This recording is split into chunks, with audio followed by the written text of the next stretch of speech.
this morning, okay, we are going to have a new lesson. But before that, there are questions which I need to ask from you. Okay, grade 5, listen carefully. Have you ever thought about how a baby is formed or born, or how it comes out of the world?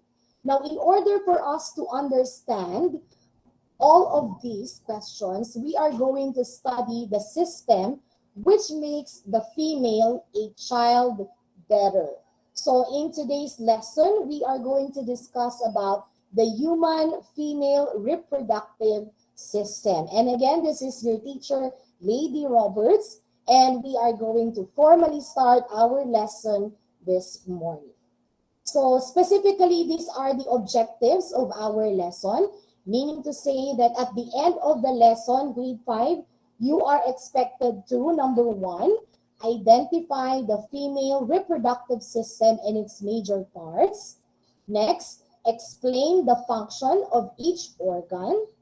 And then create a representation of the female reproductive system. And lastly, give some desirable habits in caring for the reproductive organs. So these are the things that are expected from you this morning. Okay, now, before we discuss the organs one by one, I need to ask you a question first. Grade 5, do you think, okay, do you think it is possible for a male to produce a baby alone without a female? Yes or no? I'll wait for your answer. No. No. Okay. No. No. No. So I can see No. answers. Very No. good. So the correct answer for the question is no. Now, Lan, can you share your idea? It needs a No, sperm ma'am. cell and egg cell. Okay, very good. Actually, your answer is perfect because a male will not be able to produce a baby because it needs an egg cell, which is the main function of the female reproductive system. The main work or responsibility of the female reproductive system is to produce the egg cell. Okay, very good answer. So I think you are now ready to have the first organ of the female reproductive system. The first one is the ovary. That's for singular. And then for plural, we have it as ovaries. So these are small, oval-shaped glands that are located on either side of the uterus. So as you can see in the picture being presented, a woman has 2 of these. One on the left and one on the right. Now, do you have any idea what is the function of the ovary? What do you think is the function of the ovary? Other hands, please, aside from Ivan. Yes, Lawrence? You can open your microphone. The ovary produce egg cells as well as the female sex hormones estrogen and progesterone. Okay, very good. I think Lawrence read our lesson in advance. Very good. So the main function of ovary is to produce egg cells. And aside from that, its function is to secrete estrogen and progesterone. Now, if you are going to ask, what is estrogen and what is progesterone? So these are what we call sex hormones. When we say sex hormones, these are responsible in the enlargement of breast of women. And then it is also responsible in the growth of hair on private areas, like in the pubic area and armpit. And then it is also responsible in the menstruation, or what we call pagreregla in Filipino. Very good. So that's ovary. Next, let's have fallopian tube. So these are also called oviducts. We also have 2 of these, left and right fallopian tube. And they lead the egg from the ovary to the uterus. So the main function of a fallopian tube is to connect. Okay, as you can see in the picture, it connects the ovaries to the uterus and it serves as the passage way. What do you think will pass through the fallopian tube? Any idea? Okay, another hand, please. Yes, Carla? Sperm po, ma'am. Okay, is it the sperm that will pass through the fallopian tube? Anyone who would like to help Carla? Other hands, please. Yes, Christian? Egg cell. Very good. Okay, let's clear that. Egg cell. Pass through the fallopian tube. So that is the function of fallopian tube. Moving forward, let's have the next one. Okay, it's uterus. It is also called womb, and its function is to what? What do you think is the function of the uterus? Any idea from the class? Other hands, please, aside from Lawrence and Ivan.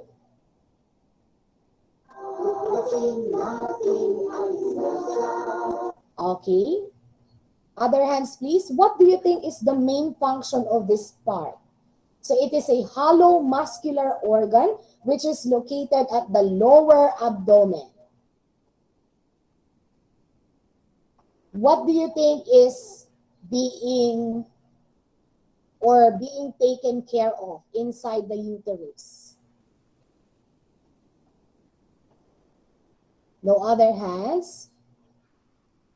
Lawrence, maybe you can share your idea.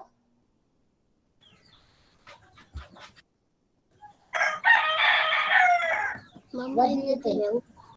Again? I need help, ma'am. Okay, so Lawrence needs help.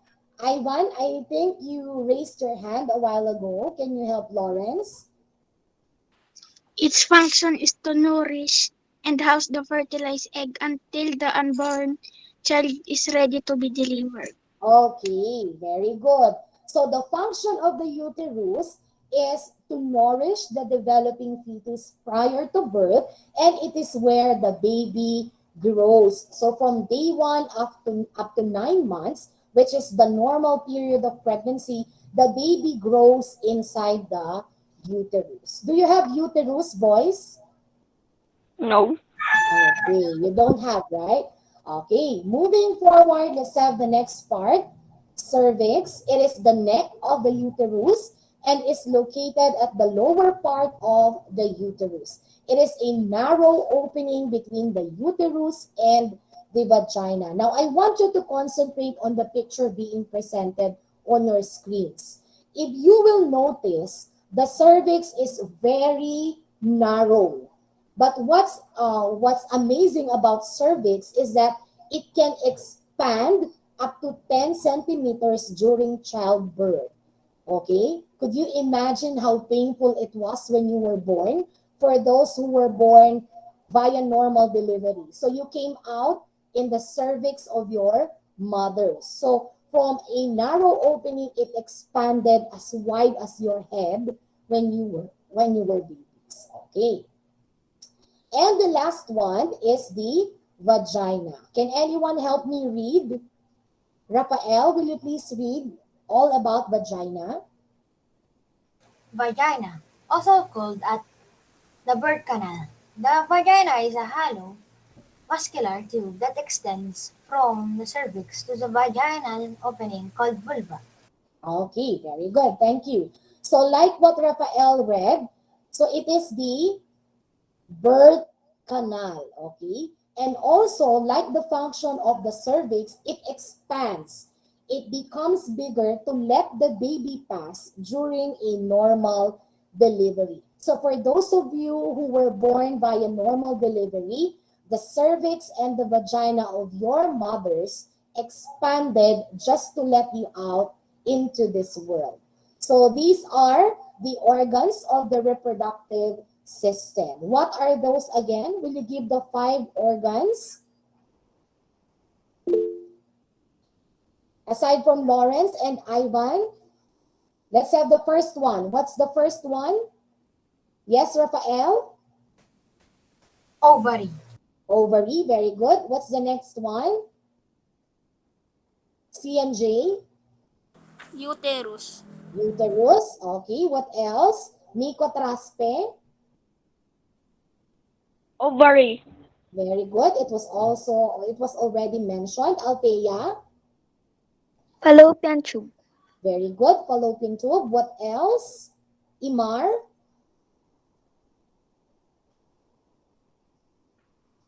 Cervix po. Okay, cervix. And what's the last one? Vagina.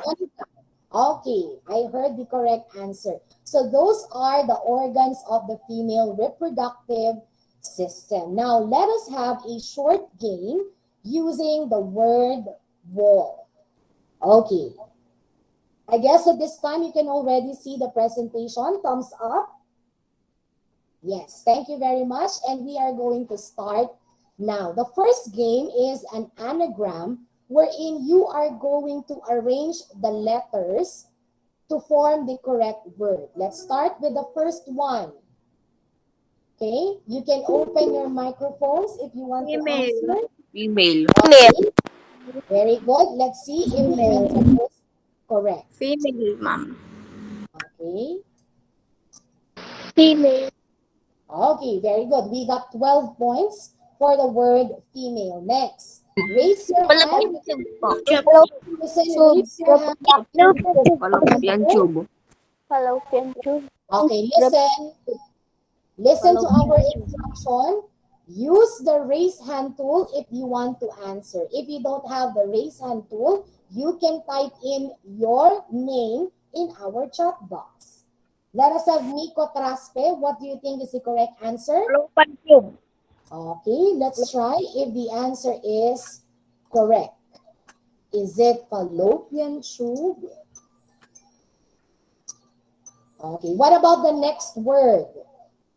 Oviduct. Raise your hand, please. Christian Rabel. Oviduct. Okay, let's see if his answer is correct. Okay, 14 points for this one. Let's move on to the next item. Raise your hand. Okay, Danielle Fidel, what do you think is the correct answer? Uterus. Okay, let's see. Is it uterus? Okay, perfect. 12 points for that. Next, raise your hand. Okay. Other hands, please. Let's see those who are not yet done with the recitation. Okay, let me check. Okay, let's have Joey. Who is Joey again? I think he's using a different name. Yes, what is your answer? Again? Ovary po. Okay, Ovary. let's see. Is it ovary? Very good. Okay, let's have the next one. Yes, Kylie, what do you think is the correct answer? Ma'am, cervix. Okay, let's try if Kylie's answer is correct. Okay. We still have another one. Okay, the last one. No, what's the next? Me po. Will you Mama. type in your name? Who would like to do the last one? Type in your name. Vagina po, ma'am.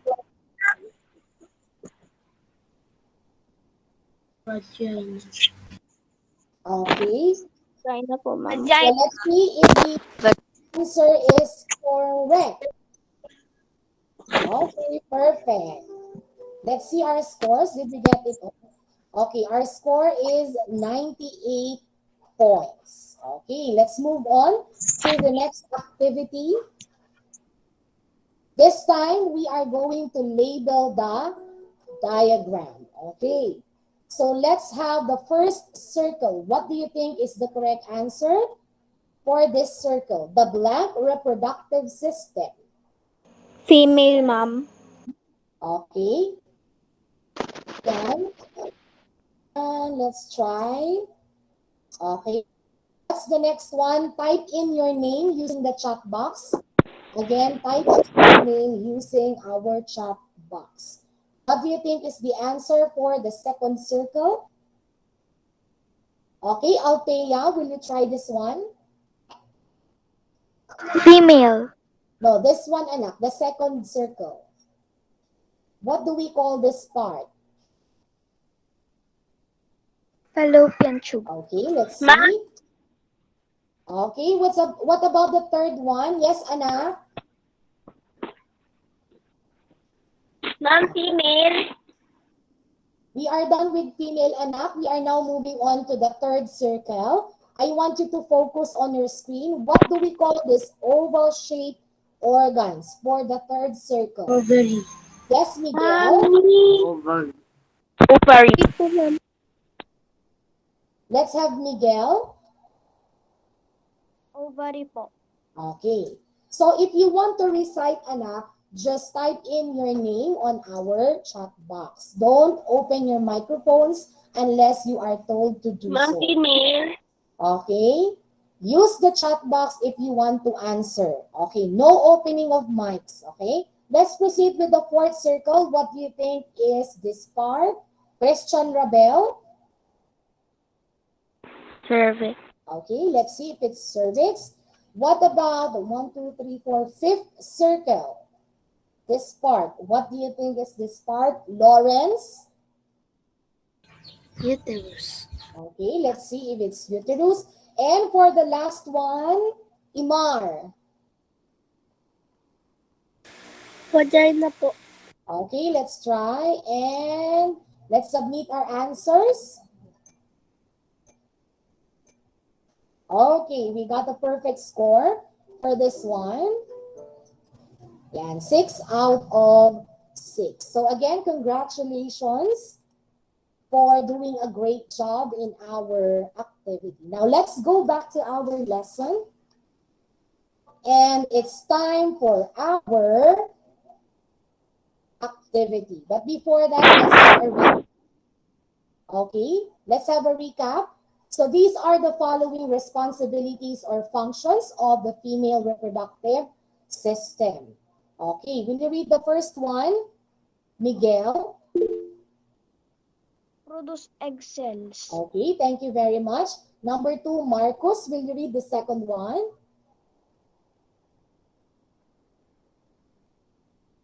Marcos, are you there? Okay, maybe we can call Monica to do it for number 2. Protect and nourish a fertilized egg until it's fully developed. Very good, thank you. And the last one, Noah? To give birth. Okay, so these are the 3 functions of the female reproductive system. So at this point, we are going to have our activity time. Create a representation of the female reproductive organs. So we have 2 options. Number 1, mga anak, if you have available clay, then use clay to make a model of the female reproductive organs. And number 2, if you have pencil, crayons, or any coloring materials and a bond paper of any size, okay, you can draw the female reproductive organs. So let me share to you our activity for this morning. Okay, I hope that by this time you can already see it. So you will be given 5 minutes to finish the activity, and this is how you will be graded. 20% for the neatness of your work, 20% for your creativity, visual appeal, or is your work looking good or not? So that's 10%, and your explanation will be 50%. Why did we include explanation? So after this activity, I will call on somebody to present his or her output and then explain to us what is the function of each organ. Okay, can you show to me using your cameras if you are ready with your materials? Okay. Okay, very good. So you have 5 minutes and your time starts now.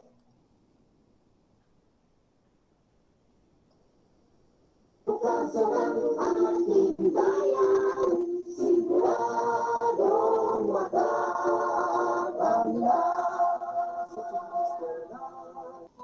dagig ng agham, tuklasin ang kaalaman. Wow, Miguel is already showing his work. Great job, Miguel. 5, 4, 3, 2, and okay, time is up. Everybody, ball pens and pencils up. Let us now proceed to the presentation of your output. So let me just go to our screen. Okay. Wow.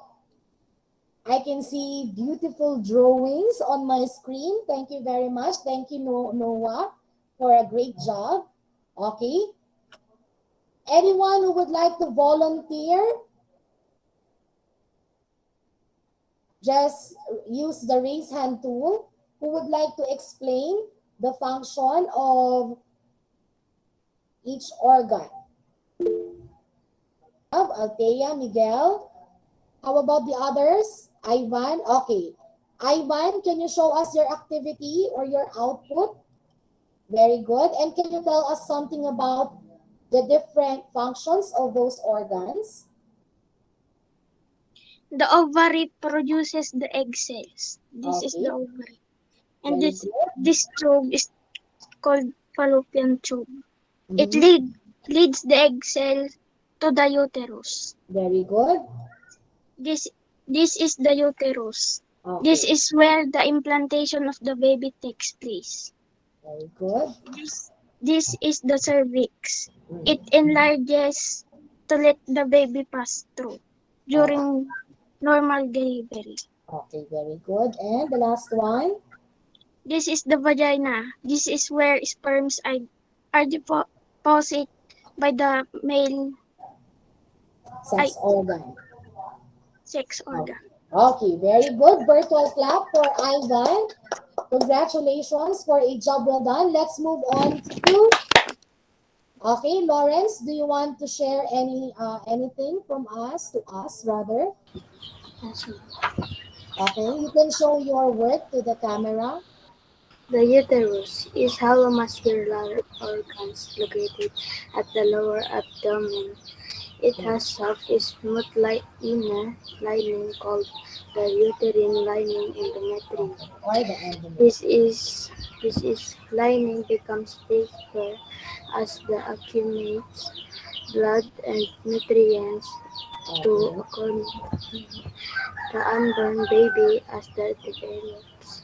Its function is to nourish and house the fertilized egg until the unborn child is ready to deliver. Okay. Ovary. Okay. The ovary produces egg cells as well as the female sex hormones estrogen and progesterone. Okay, and progesterone. Cervix. The cervix is located at the lower part of the uterus. It is narrow to opening between the uterus and the vagina during childbirth.